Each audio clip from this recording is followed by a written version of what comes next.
So that's kind of a breakdown of where we are. Now, let's talk about some of the misinformation that was shared out there. I got so angry. Let me doodly doo. And again, let's talk about the misinformation that was shared out there. But I got so fired up about seeing this stuff out on Twitter that it actually inspired me for the first time to actually write an article rather than just aggregating and collating, which is what I usually do on a daily basis. So again, misinformation has been a hot topic in mega corporate controlled media, and of course on social. What happens when sources that Americans trust are routinely caught lying to them, using false imagery to generate emotional responses and trigger that instinctual programming? Well, here, what's the programming? It's America good, Russia bad, right? That's what we were drilled into our whole lives, and anyone who that America backs is automatically good because we always do good, right? Well, of course, now we've kind of deprogrammed ourselves, but most of America is still in that propaganda bubble. So for any American born since World War II, these two concepts have been subliminally and overtly programmed into ourselves our whole lives. But ask yourselves, who's telling these outlets to run with this old footage and imagery while intentionally misleading readers and viewers? And again, we've seen corporate networks. We've seen this woman is a blue check. She is an MS. She is a journalist. Thousands of likes, thousands of retweets. Very emotionally stimulating, and I can tell you somebody famous of a blue check that I know that shared this article and was it made her feel very patriotic. There's only one problem, is that it was published in 2016. But it was represented as though, okay, so it did give the credit, she did give the credit to the photographer, and that's correct, but it was published on Facebook in 2016, a volunteer photographer for Ukraine's defense ministry, who was dismissed following accusations by soldiers and local photographers that he staged a series of combat photos. This was staged. Look at the bunny, perfectly clean, in the kid's hand. Their jackets and the gun straight, the fake rifle strapped to the kid's back. And here you go. Stay informed. This media is presented out of context. Now, Twitter is providing a warning label. Here you go. So now now this has really started to catch fire. And here's the original photo, so you can actually see it, dated March 22nd, 2016. Receipts. Now, who used this? It wasn't just Mary Harper. I mean, there was a lot of people that used this imagery, and I saw that picture shared all over Facebook. This one. I mean, if you just search Twitter for this image, and again, what my contention here is that this image was probably shared. And that was just one person, 2,500 retweets, 9,500 likes, probably shared in like millions of times worldwide. And that was designed to get people feeling like, wow, everybody needs to care right now about Ukraine. I really think that people need to start caring about what they're hearing in the media, because it doesn't matter if it's coming from the left or coming from the right. Nope. We are getting filled with a bunch of bullshit and lies. We're being manipulated into basically that's the bad guy. Which I get it. We all need a bad guy to point at. I get that. But both these countries are shit. I'm sorry. But the thing is America twice as bad as either one of those countries. And we need to butt the fuck out. Hell yeah. Again, we are not the world's policeman. Reef has been screaming all week. We are not the world's policeman. We've got to stop this. Reef is fucking right, man. Reef is 100% right. Who the fuck are we to go into someone else's country and decide that their freedom and their rights are in jeopardy, so we're going to protect them? But they don't want us there. Fuck No. No, we just want to come in and we want to destroy everything and then take what is left Resources. and leave you fucked in by yourself. The whole idea is to grab the resources, right? So here's another one.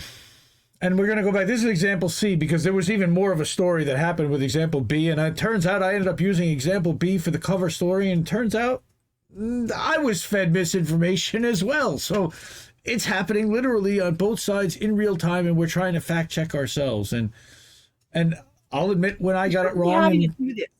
Right. Well, yes. But so this one was shared again more than 13,500 times and almost 50,000 likes from this one blue check on Twitter. Heartbreaking, right? There's a 43-second video. He's crying. He's saying goodbye to his daughter. It is heartbreaking.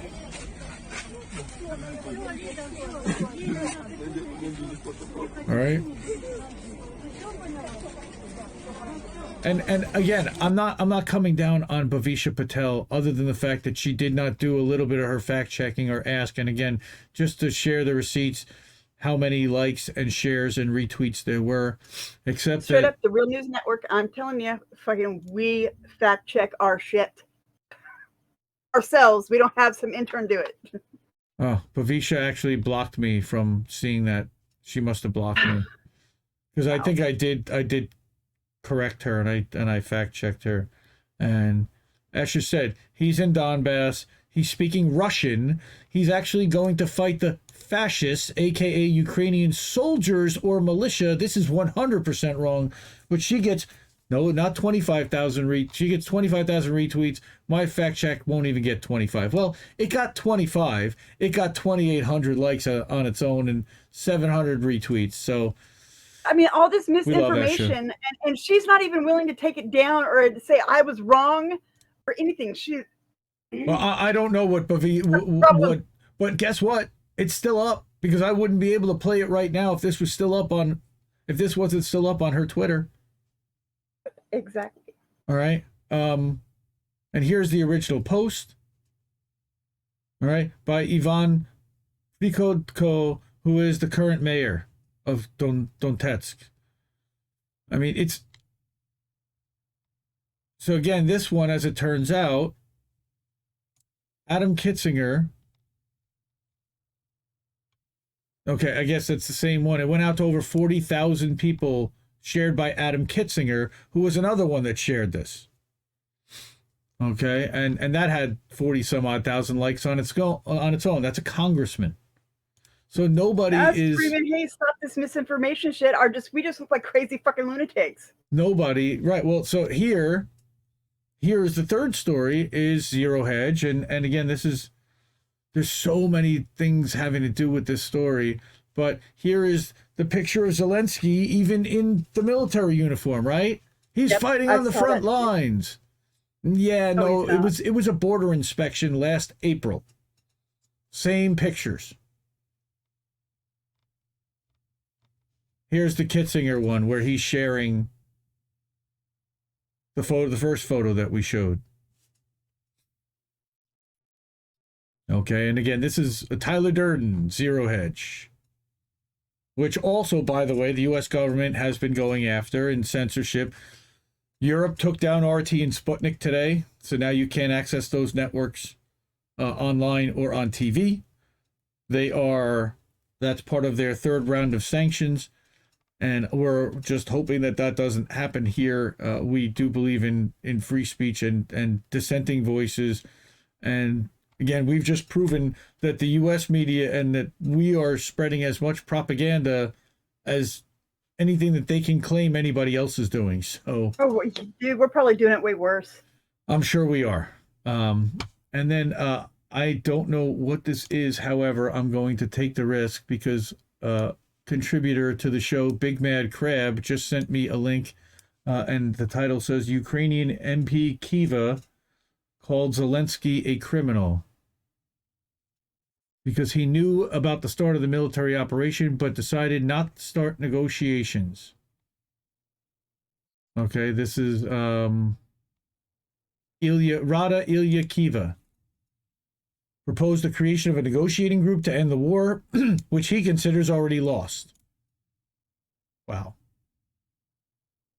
Again, and this is by Scoop Trade. I don't know that publication. I have not vetted this story. This was just shared with us by Big Mad Crab, and I figured I'd share it because he said it was part of the story. So thanks for including this, Greg Crab. And we're going to continue to monitor this. I'm probably going to write a follow-up article because there were even more examples than the ones that I showed of misinformation happening this week with regard to Ukraine.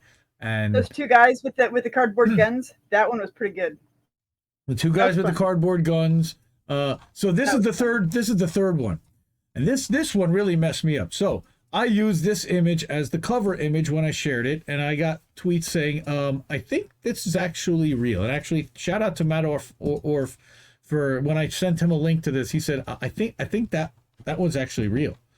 So really, I don't know, because when I looked at Beth Sharon's page, she seemed to think that this was from a bombing in 2018 where a woman ends up looking the same way. Okay, now this is the one from 2022, and further down in the post, she's talking about here, this was some explosion in 2018, but apparently this image is not real. And that's what I've learned. And this also is manipulated. This was what happened this week. These were pictures that are claimed from 2018, but actually the gas attack in 2018 was using the footage of a different building. So but this one, if Time is if they're gonna stage a photo, this is Time magazine, they might want to tell the soldier, take the cap off your optics. That's a little embarrassing. So that's one that I might include in another article. And I've had several people send me a bunch of different articles, a bunch of different further misinformation that was perpetrated. By the way, Twitter, screw you guys for making me constantly have to hit more replies and more replies. There's thousands of replies. Now, this is the thing that I wanted to see. Okay, how did this woman end up on the cover of every newspaper in the UK? The next morning. And the reason, the answer is because Getty Images bought the rights to that image, but she's the only person they got a picture of. I mean, now this actually is misinformation. And Orf actually did tell me this is another one, and this was shared by our friend Nico, and Nico got caught that this was a fake. This wasn't real. That it turns out that CNN had actually reported the same death twice. That did not happen. That's a hoax. This asshole. Love it. That is such a true statement, though. Okay, because the media only shows you a small portion of what the true picture is, and it's what they want you to see and what they're trying to convey. And you see that was CNN who reported that bullshit. It wasn't really CNN. No, it was a fake account that made that was tailored, doctored to look like CNN and make you think that CNN was reporting that, but it wasn't. Yeah, here's more reports using that same screen cap, but these are the actual photos from the photographer from that day, and that she's the only one that's injured at all, and the only one who's bloodied. It's a little questionable why they couldn't get pictures of anybody else. Now this is literally a staged event that they're obviously not taking that picture from here, but that's another previous case where they had found something like that. So I'm going to close out my Twitter so nobody can see that. And let's go back to just Noli and me. And now, finally, we are going to... That's our Ukraine portion. Oh, my God, craziness. The world is burning, but be vigilant of the misinformation coming at you on all sides.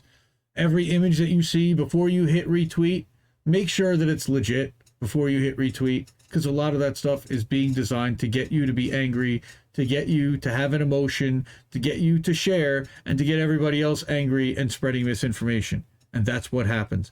Misinformation spreads 10 times as quickly as correct. Actually, bad news as misinformation can spread 7 times quicker than good news that's misinformation. So we definitely don't want to see that spread out there. Yeah, then there was the girl that somebody, this FR News now, I don't even know if they're a legitimate thing. They took a picture. There was a Palestinian girl yelling at an IDF soldier and said that it was a Ukrainian yelling at them. So